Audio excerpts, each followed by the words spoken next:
एक बार फिर से आप सभी का स्वागत है मेरे प्यारे दोस्तों आपके अपने यूट्यूब चैनल पर। मेरे प्यारे दोस्त, अगर आप एमए फर्स्ट ईयर में हैं और आपने शिक्षा शास्त्र ले रखा है तो इस वीडियो को पूरा देखिएगा, क्योंकि वीडियो में जो है काफ़ी ज़्यादा मज़ा आने वाला है और वीडियो आपके लिए काफ़ी ज़्यादा इंपॉर्टेंट भी होने वाला है। ठीक है, इंपॉर्टेंट इसलिए होने वाला है क्योंकि हम बात करने वाले हैं शिक्षा शास्त्र के पेपर नंबर 1 के बारे में, जो ये आपकी तीसरी क्लास है। पेपर नंबर 1 का सिलेबस मेरे प्यारे दोस्त, और आपकी ये 2 क्लासें हो चुकी हैं, मतलब 3 वीडियोज़ जो हैं ये शिक्षा शास्त्र से संबंधित आपके पेपर नंबर 1 से संबंधित अपलोड की जा चुकी हैं। अगर आपने उनको नहीं देखा है तो डिस्क्रिप्शन में आपको लिंक मिल जाएगी, या फिर आप सीधा चैनल पे जाके उन क्लासों को देख सकते हैं। 2 से 3 दिन पहले ये सारी क्लासें हुई थी। ठीक है, ये आज आपकी तीसरी क्लास है। ठीक है, इसमें हम तीसरे प्रश्न को कवर करने का प्रयास करेंगे।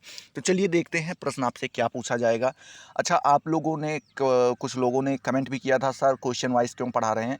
मेरे भाई, अगर आप देखें तो हमें जो है 3 से 4 सब्जेक्ट पढ़ाना रहता है, जबकि 2 से 3 सब्जेक्ट और भी इन्वॉल्व होने वाले हैं। ठीक है, वो भी इंक्लूड होने वाले हैं। तो हमको जब सारी चीज़ें पढ़ानी रहती हैं, तो अगर हम एक बोलते हैं उसमें चलें कि बिना किसी शॉर्टकट के चलें, तो आपका सिलेबस हम पूरा नहीं करवा पाएंगे। ठीक है, तो इन सभी चीज़ों को नज़र में रखते हुए मेरे मन में एक ये ख्याल चला कि क्यों ना हम इसको क्वेश्चन वाइज कवर करने का प्रयास करें। इससे आपको ये भी पता चल जाएगा कि क्वेश्चन क्या पूछा जा सकता है, उनका जवाब हमें किस प्रकार से देना होगा, क्योंकि आपको बहुत सारे क्वेश्चन ऐसे मिल जाते हैं कि आपकी बुद्धि काम करना ही बंद हो जाती है, क्योंकि क्वेश्चन ही नहीं समझ में आता पूछ क्या रहा है। ठीक है, तो इससे आपको क्वेश्चन से भी आप रूबरू हो जाएंगे, थोड़ा बहुत आपका परिचय हो जाएगा। आपके सामने जब इन प्रकार के क्वेश्चन आएंगे तो आप उनको देख के चौंकेंगे नहीं और घबराएंगे नहीं। तो ये सारी सुविधाएं यहाँ पे आपको मिल जाएंगी। ठीक है, तो चलिए वीडियो को स्टार्ट करते हैं। बात करें, क्वेश्चन आपसे पूछ रहा है मेरे प्यारे दोस्त तीसरा नंबर की सांख्य दर्शन क्या है। ठीक है, सांख्य दर्शन के बारे में आपसे यहाँ पे पूछ रहा है, और उसके बाद यहाँ पे पूछ रहा है कि सांख्य दर्शन शिक्षा के विभिन्न अंगों को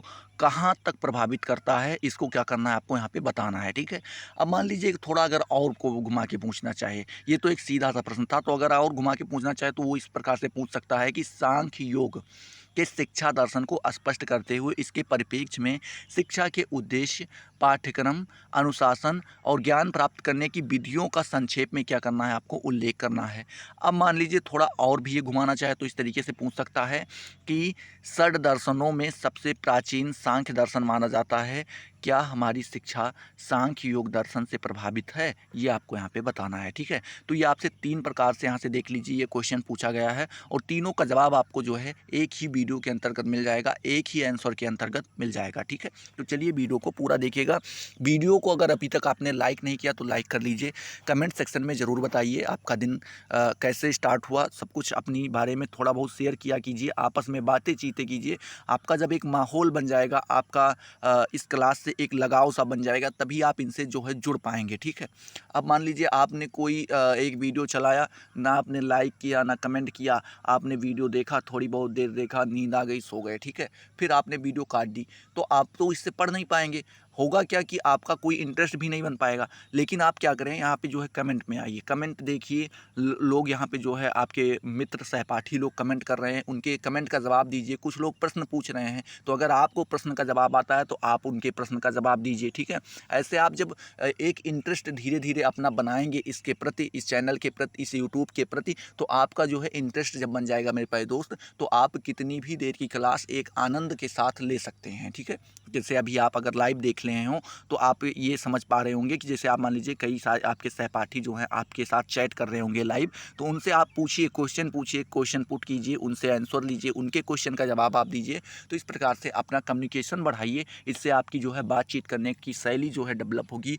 और शिक्षा शास्त्र में यही सबसे ज़्यादा इंपॉर्टेंट होता है मेरे प्यारे दोस्त। जैसे अगर आप शिक्षा शास्त्र ले रखे होंगे तो आपको ये समझ में आता होगा कि आपको जो है शिक्षा संबंधित जानकारी यहाँ पे मिलेगी। तो शिक्षा संबंधित जानकारी, जैसे आप एक टीचर की तैयारी अवश्य करेंगे, और टीचर के अंदर सबसे ज़रूरी चीज़ क्या होनी चाहिए, सबसे ज़रूरी चीज़ जो है कम्युनिकेशन होनी चाहिए। ठीक है, वो अपनी बातों को कैसे रख रहा है, कितने अच्छे से रख पा रहा है, कितने अच्छे से नहीं रख पा रहा है, ये सारी चीज़ें उसके अंदर पाई जाएंगी, तभी वो एक सफल टीचर बन पाएगा।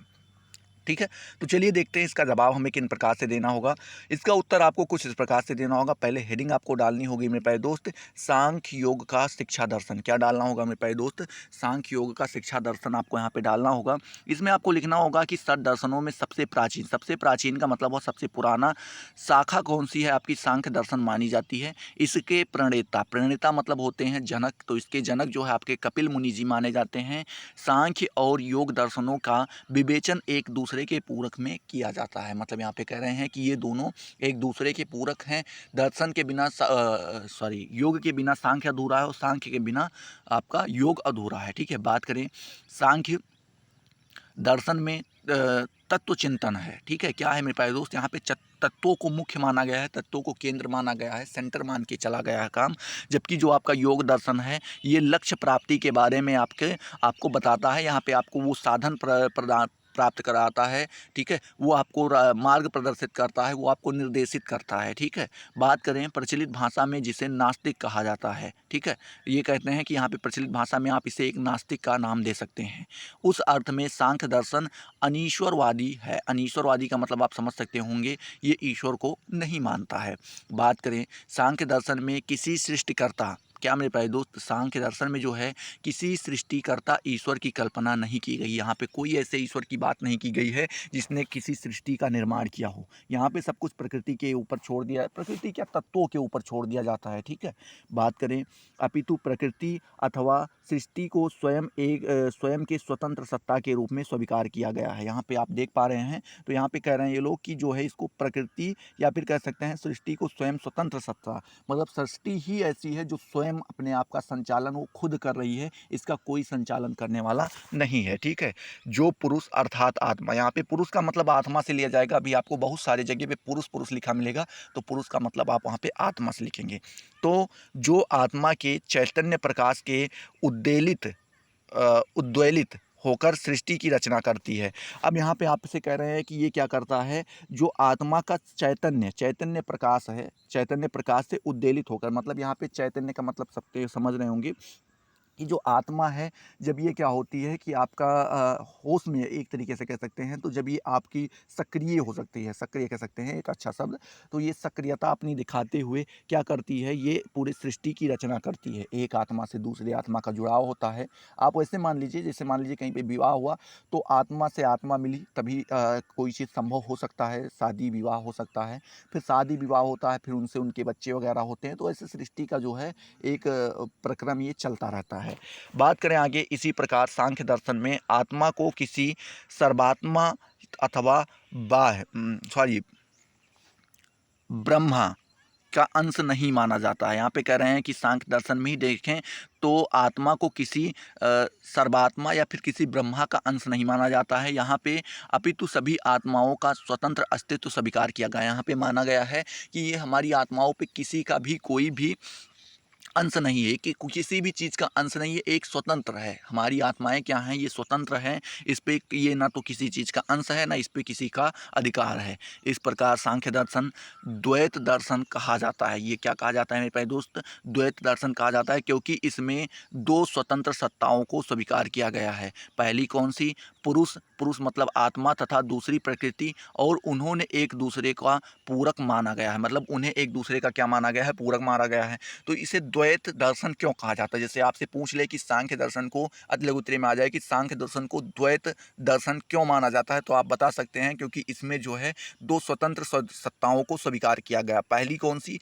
पहली तो आत्मा जिसे हम पुरुष कहते हैं, ठीक है, और दूसरी आपकी प्रकृति। ये दो स्वतंत्र सत्ताएं हैं जो हमारे पूरी प्रकृति का क्या करती हैं, संचालन करती हैं, प्रकृति का निर्माण करती हैं। दूसरी दृष्टि से सांख्य दर्शन को अनेकात्मावादी भी कहा जा सकता है। बाद में सांख्य दर्शन की व्याख्या एक आत्मावादी के रूप में करने का प्रयास किए गए हैं। सांख्य के पुरुष को ब्रह्मा के समरूप माना गया है। मतलब कह रहे हैं कि बात पहले तो ये हुआ कि कई जगह पे आपको ये अनेकात्मकवादी जो है माना गया है, और कहीं कहीं पे बाद में इसको जो है एकात्मकवादी रूप में भी मतलब प्रस्तुत करने का प्रयास किया गया है। बात करें जो सांख्य दर्शन है, ये पुरुष को ब्रह्मा के समूह मतलब समरूप मानता है, उसी के बराबर मानता है, कहता है ये स्वतंत्र है, इसके ऊपर कुछ भी नहीं है, सब कुछ जो कुछ भी है ये हमारा पुरुष यानी हमारी आत्मा है।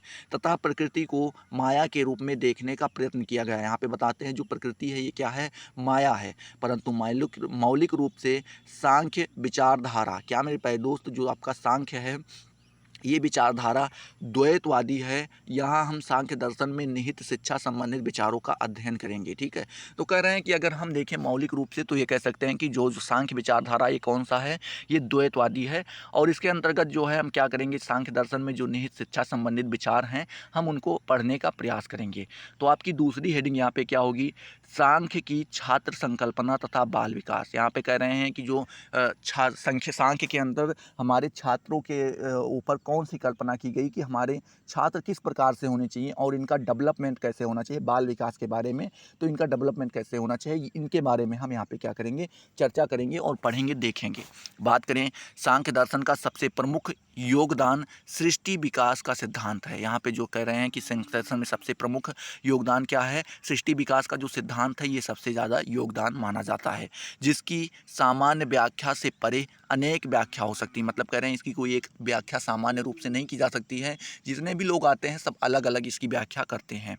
जिस प्रकार संपूर्ण सृष्टि में प्रकृति तथा पुरुष अथवा जड़ अथवा चैतन्य प्रकृति तथा पुरुष अथवा जड़ एवं चैतन्य की दो सत्ताएं विद्यमान हैं तथा सृष्टि की उत्पत्ति तथा स्थिति की व्याख्या उक्त दो सत्ताओं के माध्यम से की जा सकती है, उसी प्रकार प्रत्येक व्यक्ति में, प्रत्येक बालक अथवा बालिका में और प्रत्येक अध्यापक में ही दो सत्ताएं विद्यमान हैं। में ही क्या हैं, में ही ये दो सत्ताएं, में ये ही दो सत्ताएं विद्यमान हैं। मतलब यहाँ पे कह रहे हैं कि जैसे देखें जो हमारी संपूर्ण सृष्टि है इसमें दो सत्ताएं, पहली तो प्रकृति, प्रकृति का मतलब आप समझ रहे हैं, प्रकृति का मतलब यहाँ पे प्रकृति से नहीं लिया गया है। प्रकृति जो यहाँ पे है, प्रकृति का मतलब हमारा जो है क्या लिया गया है मेरे प्यारे दोस्त, यहाँ पे आपके विचार के बारे में लिया गया है, प्रकृति के बारे में। जैसे आप मान सकते हैं कि आम की प्रकृति क्या है, आम की प्रकृति है फल देना, एक मीठा सा, पहले वो खट्टा होगा फिर जब पकेगा धीरे धीरे तो वो मीठा हो जाएगा। ठीक है, ये इसकी आम की क्या है, प्रकृति है। मतलब हमारी बातों को समझ रहे हैं ना।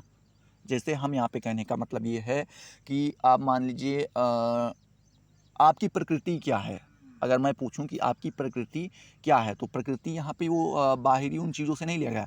आपकी प्रकृति है मेरे प्यारे दोस्त कि आप लोगों के साथ एक अच्छा व्यवहार करें। ठीक है, अपना संबंध बनाएं, अपने परिवार से जुड़ाव रखें, लगाव रखें। और आपकी प्रकृति क्या है, लोगों से अच्छे बात करने की है, पढ़ने की प्रकृति है आपकी।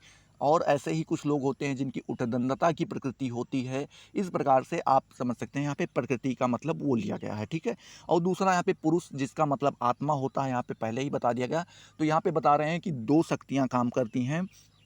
ठीक है, क्या मेरे प्यारे दोस्त, दो शक्तियाँ काम करती हैं, प्रकृति और पुरुष, जिसे हम जड़ या चैतन्य भी कह सकते हैं। जड़ का मतलब होता है मूर्ख।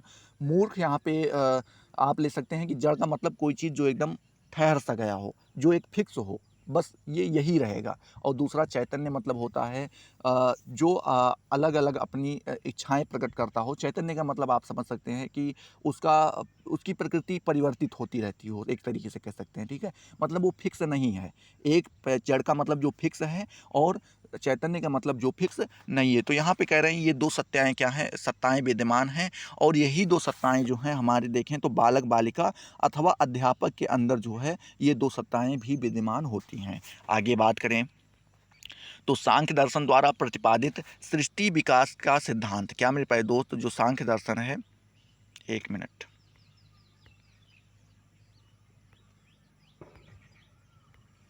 थोड़ा सा इसे और फिट कर दें।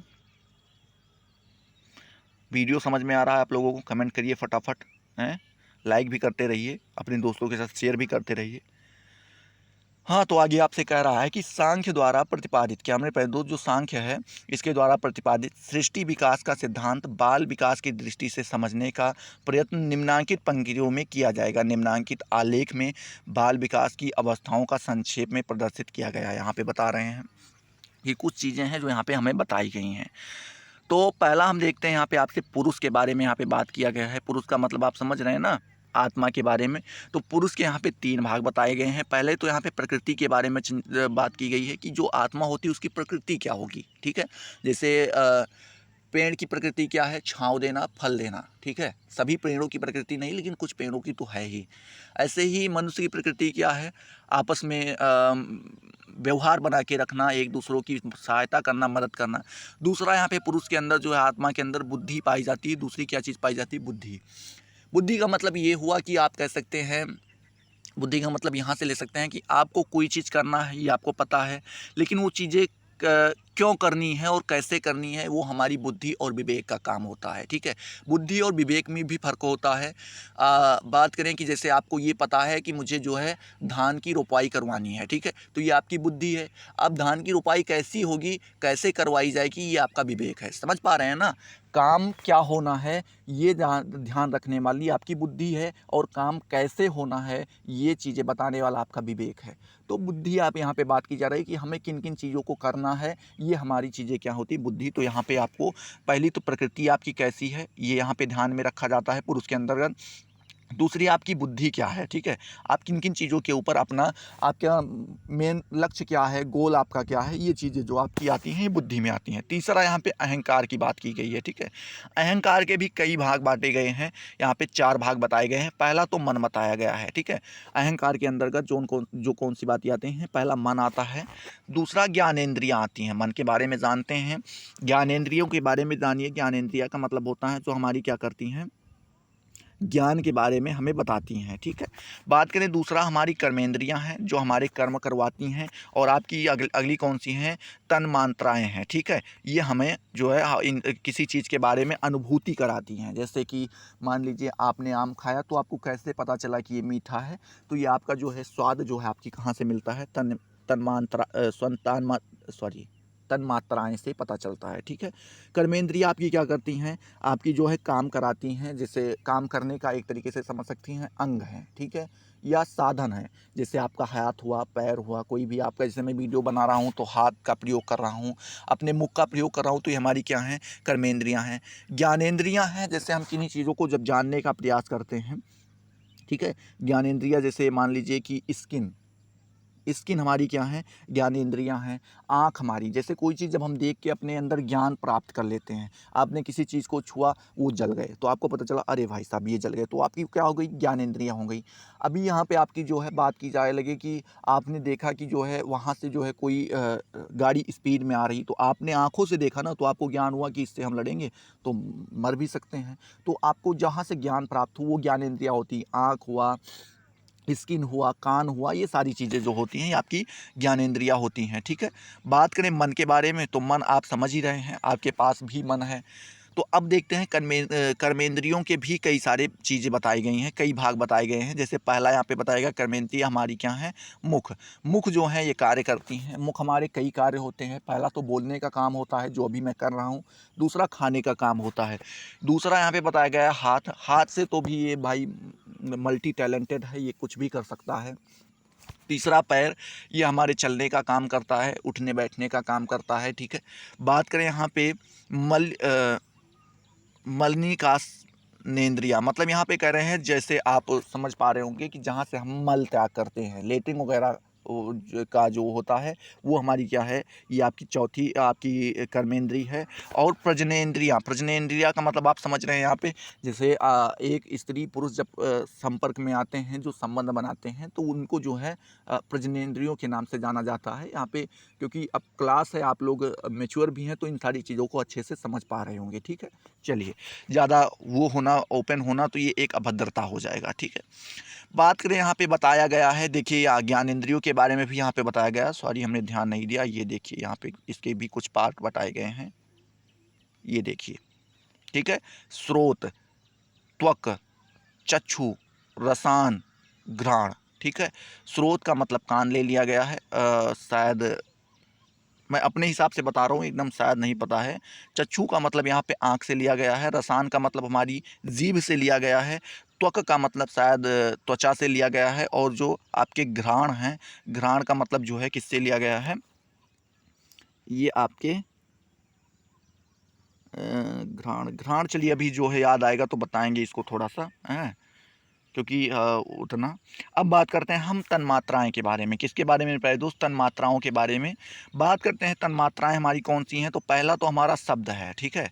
शब्द से जो है हम किसी चीज़ को जान सकते हैं, शब्द से आप उन चीज़ों के बारे में पता कर सकते हैं। दूसरा स्पर्श है, तीसरा रूप है, चौथा रस है, पांचवा गंध है। किसी भी चीज़ के बारे में अगर आपको जानकारी प्राप्त करनी है तो पहला तो आप उसके शब्द से जानकारी प्राप्त कर सकते हैं कि वो किन प्रकार के शब्दों का यूज कर रहा है, इन प्रकार से। दूसरा, आपका स्पर्श, कोई भी चीज़ है उसको आप छू के भी पहचान सकते हैं या जान सकते हैं उसके बारे में।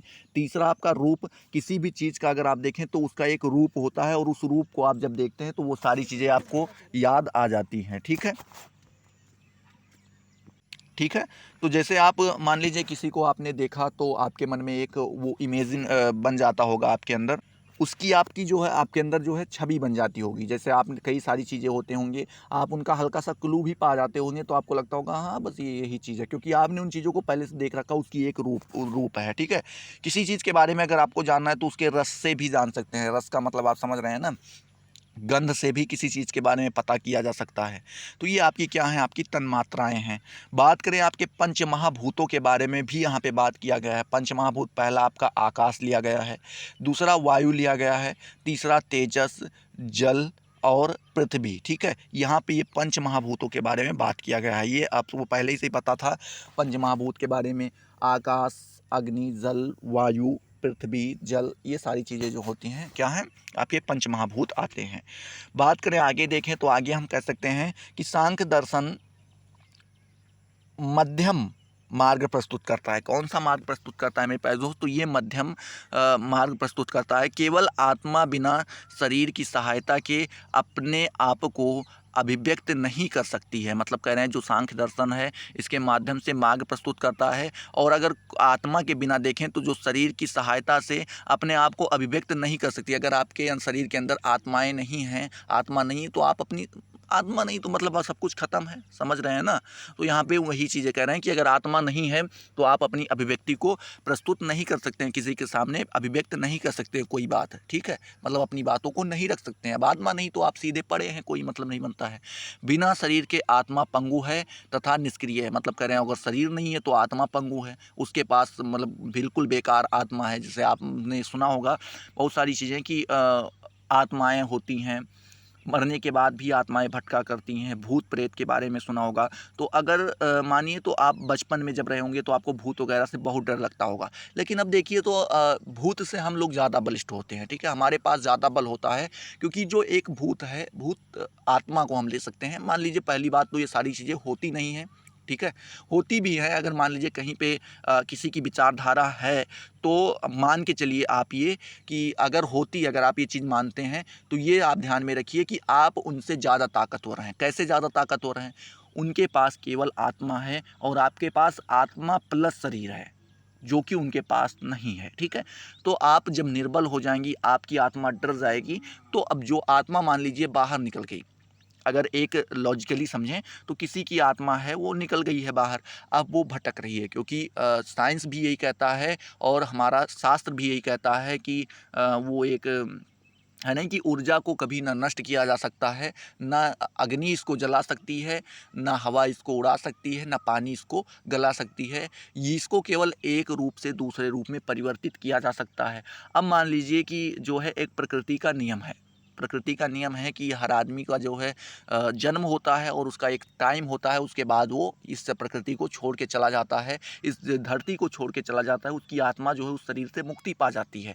तो मुक्ति पा जाती है मेरे प्यारे दोस्तों, इसका मतलब ये हुआ कि उसका एक टाइम होता है, उस टाइम के अंदर को वो सारी चीज़ें अपनी करता है जो कुछ भी उसको करना होता है। अब मान लीजिए वो समय पूरा होने से पहले ही, जैसे आपने फिक्स किया था कि जब मान लीजिए कि आपने ये फिक्स किया था कि 28 तारीख को हमारी बुक जो है ये समाप्त हो जाएगी और उसके बाद जो है हम ये बुक पढ़ना स्टार्ट कर देंगे, एग्जाम्पल लेते हैं, ठीक है।